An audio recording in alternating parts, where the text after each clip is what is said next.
Numbered overtime. OT, baby. Stephen Hayes. Things lighten up on the old live chat. People are wondering on the old live chat over here. Yeah, so people are wondering, why don't people just take their kids out of these schools that are not allowing them to express or not representing all avenues of political thought. Honestly, some of them are not private, though. I mean, sometimes you don't have a choice. Yeah, and that's to me, that's not the answer. I mean, you're going to deal with this in life, just as you deal with it in college. You're going to have to learn how to handle situations like this. And I can say, as somebody, I did 3 different stints at 3 different schools: undergrad, grad school, and grad school, and I think maybe 2 of my professors were sympathetic to where I was coming from politically. I went to Columbia's journalism school. There were 252 students. Only one other student was a self-identified conservative, and she now works in sports journalism. So, I mean, this is life. Columbia's like full of socialists, though, and pinkos. I mean, no offense to my alma mater, but it's true. Yeah. Harvard was like that. I mean, I remember sitting at a table. We were drumming up business for the Republican Club, and it was me and one other guy. And it was funny because people would come by and just really take shots at us. I mean, talk about sitting there in Harvard Yard, like self-identifying. And I don't consider myself a Republican now, but this was, we sort of sat there and took incoming spitballs as kids went by. I think that it is figuratively, instructive. I hope. I like what you're saying, that you're going to deal with people not liking your position, and it can be people in power, like a professor, and it is instructive to figure out how to deal with that and how to still survive in that type of environment. It's a shame that it's like that, but you might as well learn early. Yeah, but dealing with it and learning how to navigate those difficult oppositional type situations is one thing. But when your professor says, basically, I don't really respect your point of view. And I don't respect it enough to even want to have a balanced conversation about it. Yeah, your voice is okay. Yeah, you can talk during class, but I guess I just won't be listening. That's not really conflict resolution. And when they talk about indoctrinating, I have a word for it, though. Bullying by teacher. Anyway, it is. It is. Well, it is. I mean, I do think, I have, extended family members that are in college right now, and to say they're indoctrinated, I mean, it's not far off. If you're not even presented with an alternative argument or an alternative worldview,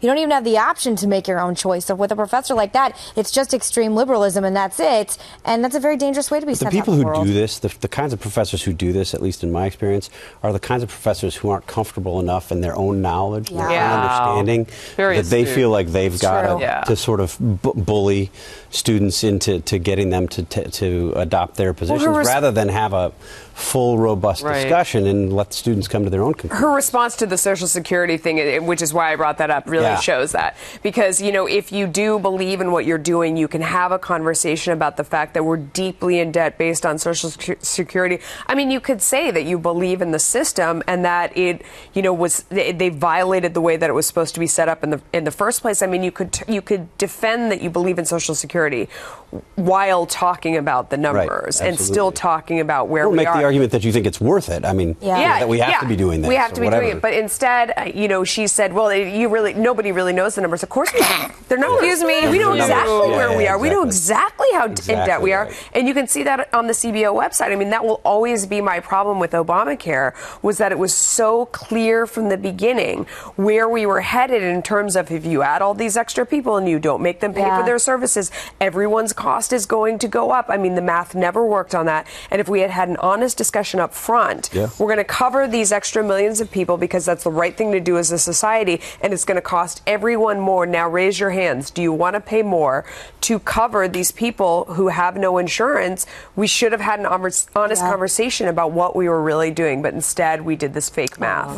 Robert Whitby, we have people joining us on Facebook Live, which is fabulous. We love it. Robert writes, you ladies are... oh, boy. What? All I could catch was you have good ideas and comments, and it skipped forward because there's so many people, and we are grateful for that. But, I mean, look at that. Look how fast it's going. That's awesome.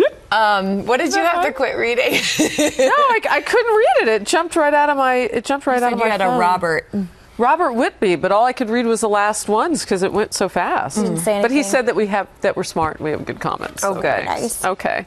And then on the live chat, people are still talking about how they don't buy it. Governor Pence going by to get his hair cut in just a little moment. Drusco.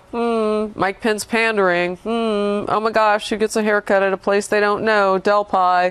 A lot of living I get on the my haircut at a edge. place I don't know all the time.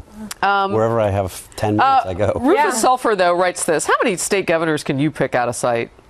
True. Yeah, not really all that No, unusual. my point wasn't that everybody should know who Mike Pence is. I mean, that's clearly not the case. My point is that you would think that the Secret Service would have done some advanced work or prepped him or opened it. I mean, there are cameras standing around. I mean, did it not occur to this guy till the end of the haircut to say, like, what's going on here with all the cameras? You know, no. Yeah. Well, I think maybe something like what Melissa said might have been true. We have a VIP guest coming in, and they didn't tell him who it was, and thought, oh, he'll recognize him and be all bubbly. And he sat there for 25 minutes, and then it was like, do you know who this is? Yeah. That really does happen, though. I mean, people really don't know who politicians are, trust me, like, at all, in a lot of areas of this country, for better for worse. Or they said the vice presidential candidate is coming in and he cut his hair and he's still waiting for the guy to come in. He's like, this must be the warm-up act because I don't recognize this guy, so I must be warming up. And when's the real guy going to show up? Maybe he was waiting for Tim Kaine. I have to read this because you know how strongly I feel about that whole college situation. Just to go back to that for a second. Big Minnesota dude writes, instead of these colleges... Such a great handle. Instead of these colleges passing out condoms, they ought to start passing out Pampers instead. Look, God. I mean, for these kids not to go home and say to their parents, Mom, Dad, I know you guys are paying a boatload of money for me to get an education, but they're not expressing any other views than the ones they agree with and like. I think you should go talk to them, or look, this is what's happening. For those parents not to get up and be outraged about that is outrageous to me. Yeah, but you can't insulate them from all of the teachers, and I know with my own kids, and I'm sure you go through this but this too. is a requisite. I think you said that. Yeah, Sandra. no. Good I mean, I wouldn't pay a fortune to send my kids to some school where they're not getting anything balanced at all. And this situation, I think, is very clear. But I encounter all the time with my kids when they bring home assignments, and you look through it, and whether it's about race issues or the environment. I mean, that's one that they're always hammering them with the recycling and oil is evil and all. And I covered the energy beat for a very long time, and I'm like, I hope you know that those crayons that you're coloring with are made from petroleum. They're made possible by oil drilling. I mean, you provide them with the other side at home when you're talking about it. You say, listen, question what you hear at school. Know that, you're going to be asked to write answers on tests that go with what your teacher is thinking, but always question what's going on in a classroom and come home and let's talk about it. That makes me want to go home and melt my kids' crayons. There's petroleum. You said oil. I was just thinking revenue. Anyway, go ahead. No, it just made me think of when I was in college and Columbia was huge anti-war protests everywhere, anti-Bush. I mean, things that I'll remember for the rest of my life. And going and watching my brother deploy from Camp Pendleton as a Marine and then flying back to a bunch of anti-war punks who had absolutely no idea about the service of the young men and women who were sacrificing so they could sit around and be, morons around campus. I mean, I loved Columbia to a point, but there's definitely, I mean, especially in Ivy Leagues, there's definitely a huge bias. They won't even let ROTC on campus, which I think still to this day is an incredibly elitist thing to do and absolutely insane. And I don't know. I have very mixed feelings about my college experience. Are you watching Facebook Live? I am, and I have been. Like you said, things rolling so fast. That's why everybody's like, Sandra, look up.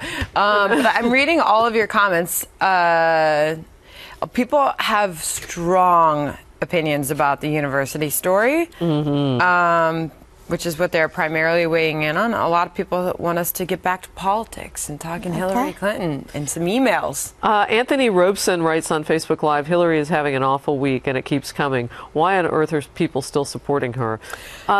Is she having an awful week, or is Donald Trump having a better week, or is it both? I think they've done a good job in the Trump campaign of holding back a little bit and not stepping on the email story this time. I mean, I think it shows a real maturity within the campaign. If it's on fire, don't take out a hose? Yeah. It's been a tough week. The AP, I mean, you got to give the AP a lot of credit, and Stephen, you know this well. They had to sue to get that information. I mean, they've been working on that story for years. That's not something that they just dug up and did real quick. Yeah. They've been working on it for a long time, and it's coming out in conjunction with these other stories. And I think the Trump campaign has done a disciplined job this week of not stepping on that story. By the way, Stephen, Lynn Fernstrom Mulaney says, I really like Steve Hay. days. We all do. Are we playing music now to end the show? DLC of Washington says, love the show. Going to my hairdresser for a haircut today without my photographer. Just saying. Lovely. Great to have you. Come back anytime. We'll see you tomorrow. Much.